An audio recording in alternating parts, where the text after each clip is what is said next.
I'm the Wacky Musician, and this is another video for Make and Play Paper Instruments. This time we're going to make and play a paper tiger flute. What makes it a tiger flute? It's just the design on it that makes it a tiger flute. Other than that, it's the same as the other Make and Play paper flute. And yes, the type of flute we're making is a recorder. I'm amazed by how many people argue about whether it's a flute or a recorder. Just for the record, a recorder is a type of flute. And if you want to argue that, but there's no point. Moving on. What you will need to make this paper tiger flute is paper, of course, and I've emphasized in these videos again and again, the quality of paper does matter.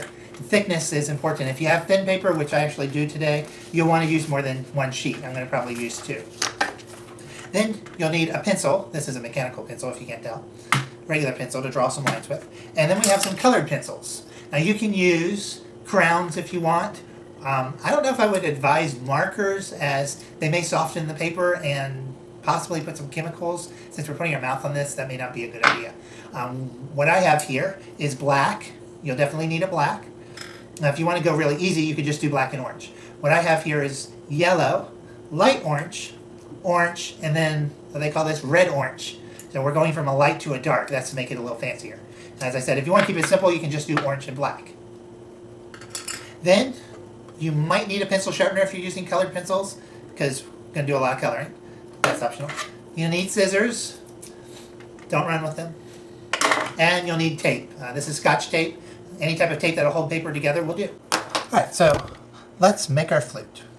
So to start with, we're going to create the tiger design.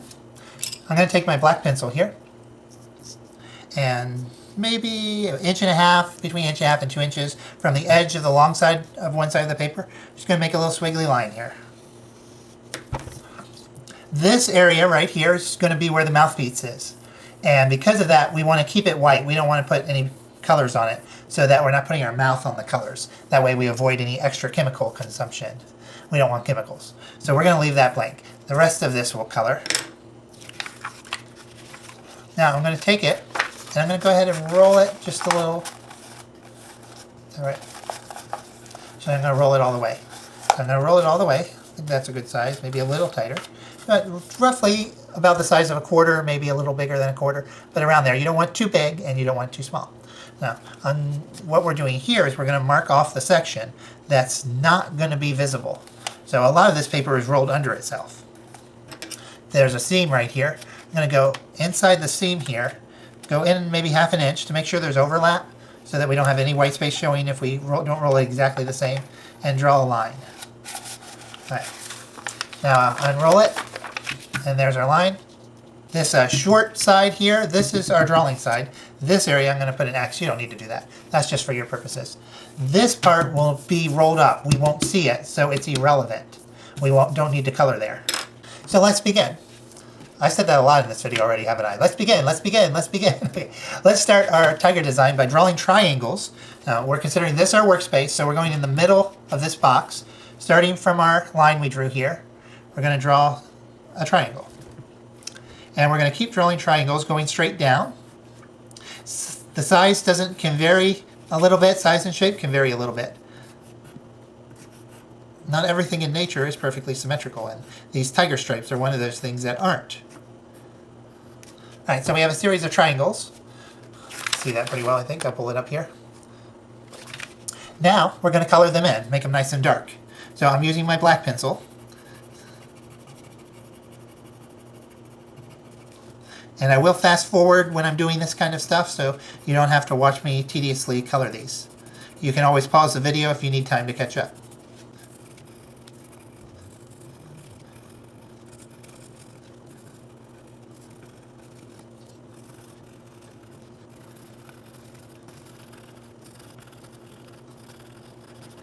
Alright, I have all my triangles colored in. Now we're going to make more triangles. These triangles are going to be thinner and longer, and they're going to come out from the bottom, but not really touching it, just slight overlap from the bottom going out, something like that. And really they don't need to be that long. They can vary in length. Let me do another one to show. And they can vary in width. So you see those two. We could have a short one here and a longer one here. So make a variety and do it on both sides.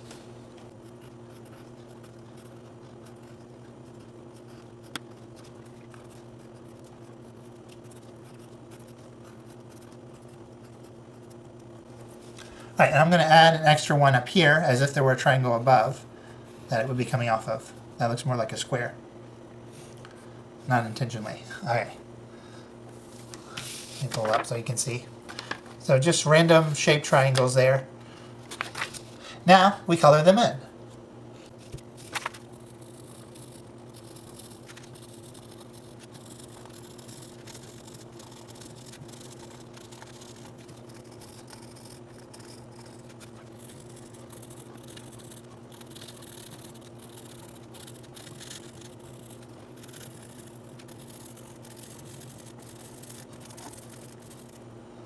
Alright, there we go. Now we're going to add some more. Now these don't need to really be triangles so much, but thinner shapes that maybe curl and do little spins, something like this. Like here I'm going to put one that goes like this. They can be various shapes. Put one like that. Show you, I'm not sure you can see that well. There we go. Just kind of random little shapes there. This one I'm going to make more triangular. Just put in some random shapes. Some of them can be triangles, some of them more just lines that snake around.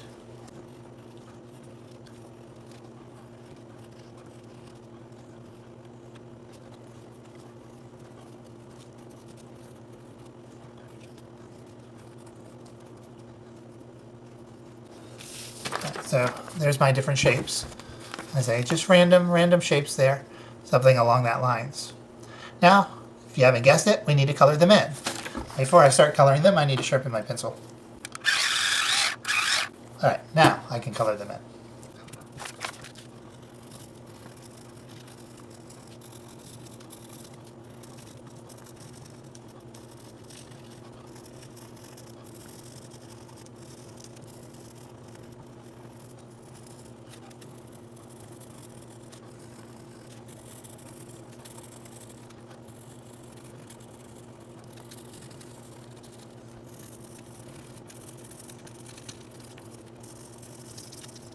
Alright, so here's my design so far.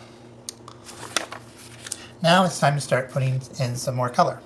Now if you want to take it the simple way, you can just take orange and color the rest of that orange. If you want to do the more cool way, then stay tuned to what we're going to do right here. Start with yellow. There's yellow. And I'm going to go down about 3 triangles, 1, 2, 3. And from the center I'm going to draw a line up to the corner. And from the center up to the corner. You see that? It's yellow, so it's a little hard to see. There. And I'm going to color in that area above those lines. Not over here, though. You know, that's our mouthpiece. We don't want to color there.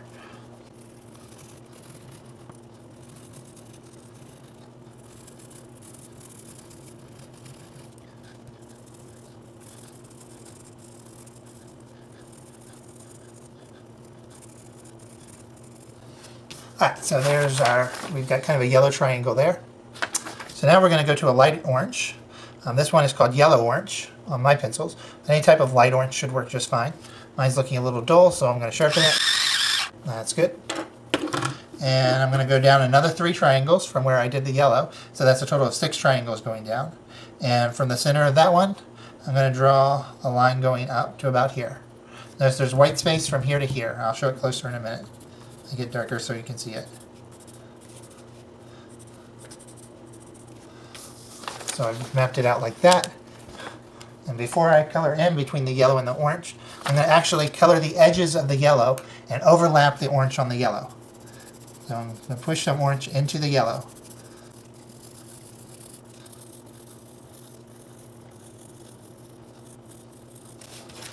Just to give you a look. So I've put some orange over some of the yellow, not all of the yellow, but along the edges I've gone in a bit to intermix the colors. Now we're going to color in the white space between the line here and the color that's already there.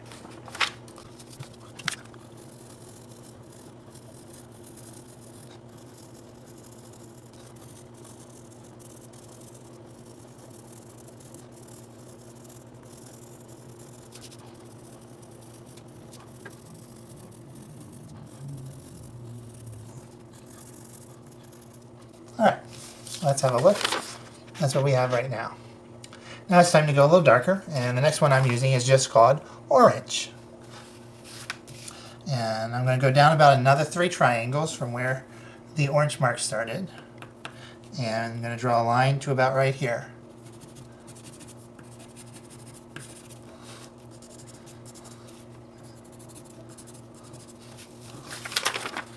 Like that. Again, I'm going to start by overlapping the colors. So I'm going to go to the edge of the light orange and overlap some of the orange here on it.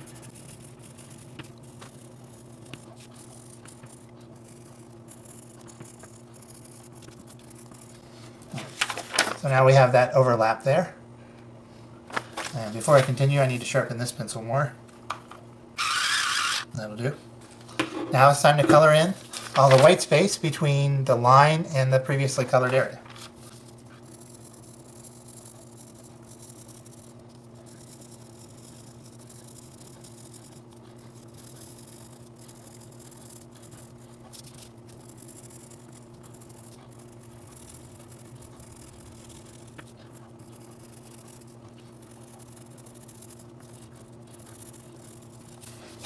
Alright, so here's what we have so far.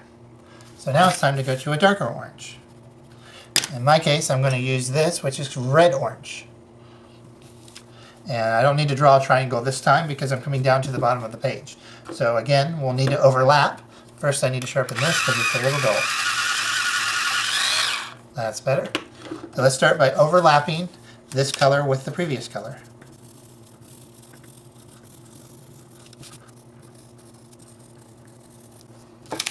So we have our overlap. Now we're going to fill in the rest of the white space with this red-orange color, or your darker orange, whatever you have to use there.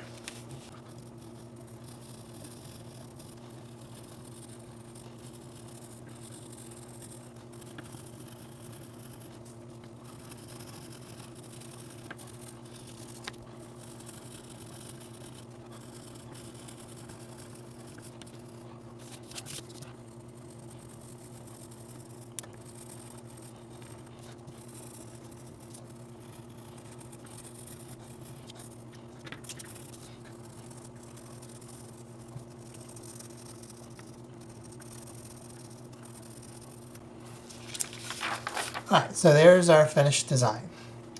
Now we're ready to roll our flute. Again, this is a little thin paper, thinner than what I usually use. So I've got 2 sheets here to make a little thicker amount. So this part we're going to put face down. Point out this is blank, the design's on this side. This is the side I'm going to roll from. And we're going to roll it in up here. See, there's our design. I've rolled it a little tight, so I'm going to let it expand. That's probably good. Show you the size there. Now it's time for your tape. Where's my tape? There's my tape. A little bit of white showing here. I roll with it. That's okay. Go ahead and tape it.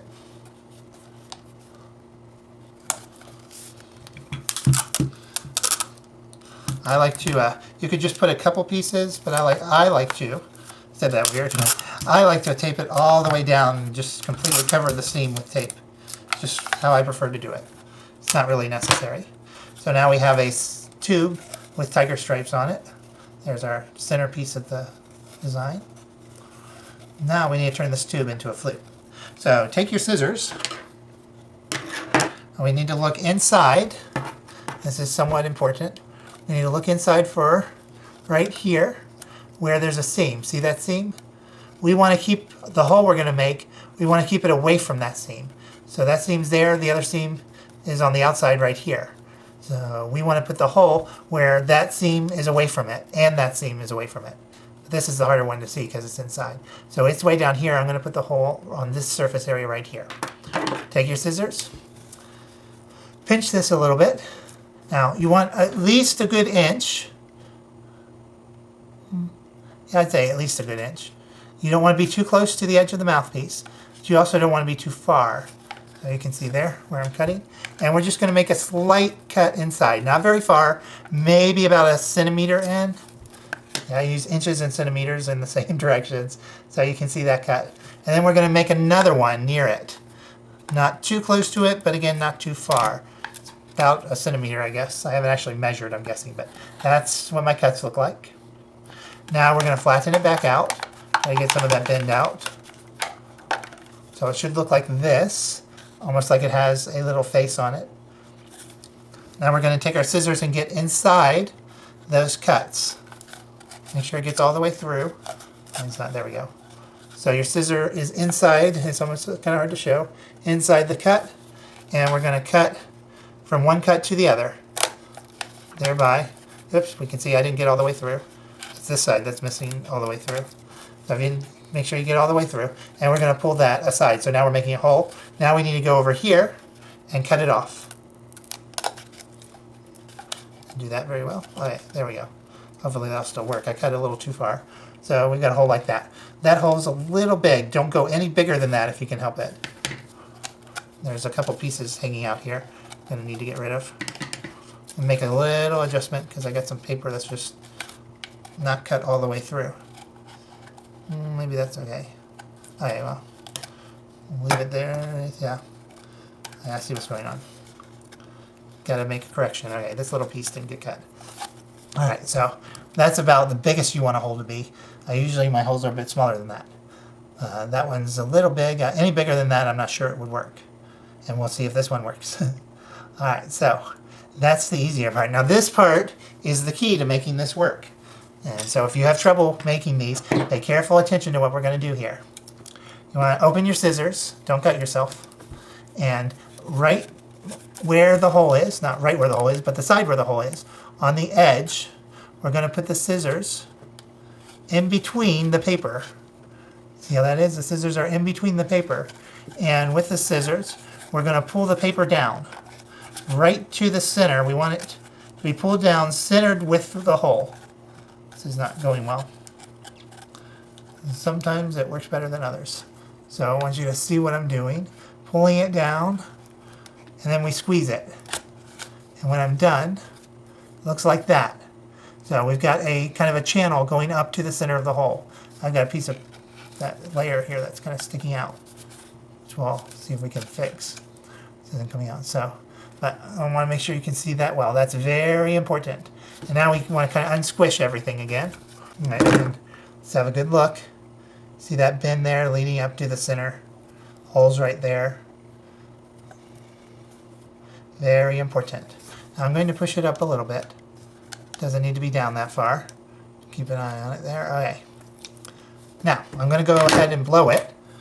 Let me reposition the camera so you can see. I don't know if it will work yet or not. I almost kind of hope it doesn't, because we're going to go through troubleshooting what to do when it doesn't work to try and get it to work. So, hold on one moment while I adjust the camera.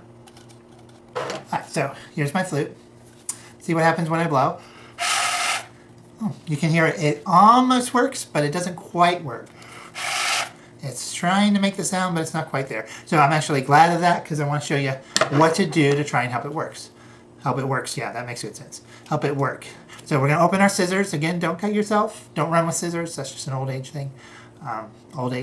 Age-old thing. I'm not doing well now. All right, we take one side of your scissors.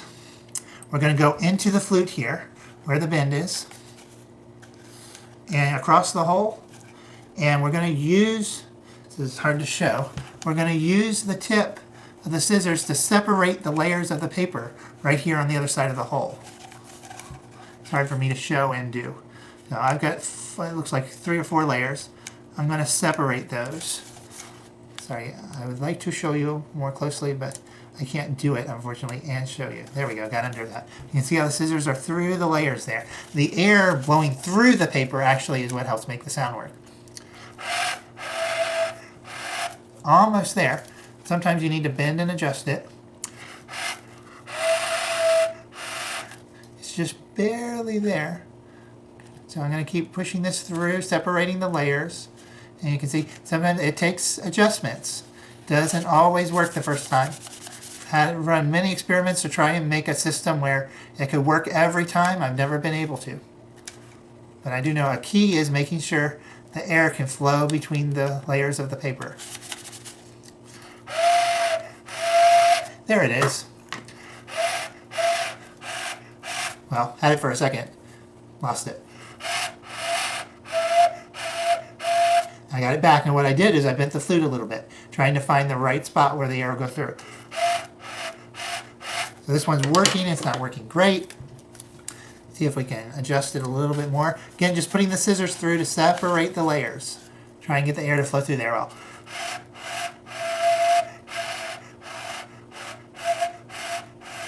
You just got to find that spot where it works.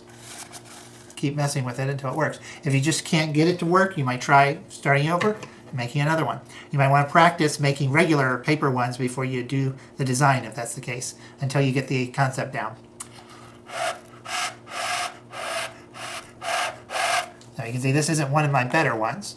Hopefully it can also help you see that this isn't fake. These really do make the sound themselves. Some people have accused me of this being faked. It is not. I have at times added reverb to them to make the sound more interesting. This is already starting to get soggy. You might try Scotch tape there if you want to keep it from getting soggy.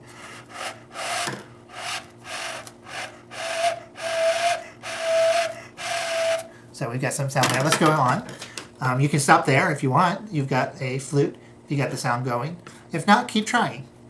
I say try bending it and make sure this part is bent well, and that leads right up to the center of the hole. That's important.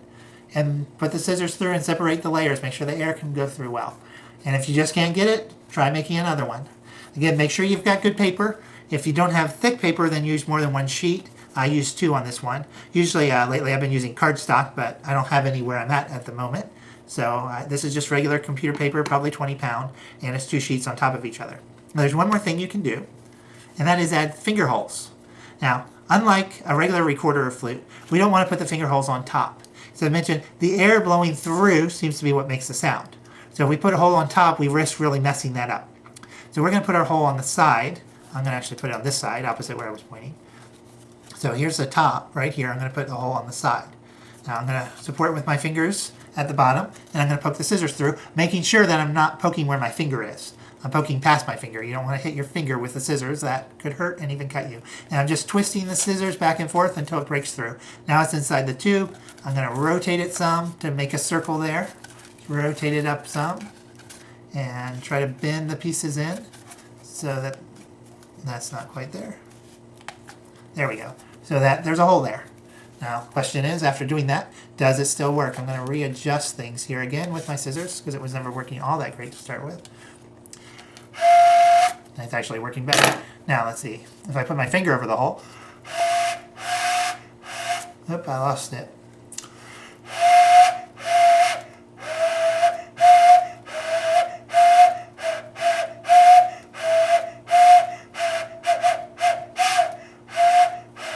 So you'll see, putting the finger over the hole changes the pitch. Without the finger, the pitch is higher. With the finger, the pitch is lower. You can experiment if you want with putting different holes. In the original Make and Play a Paper Flute video, we put a couple holes in it. I forget how many. I think ended up with 3 by the end of that. So you can experiment with that.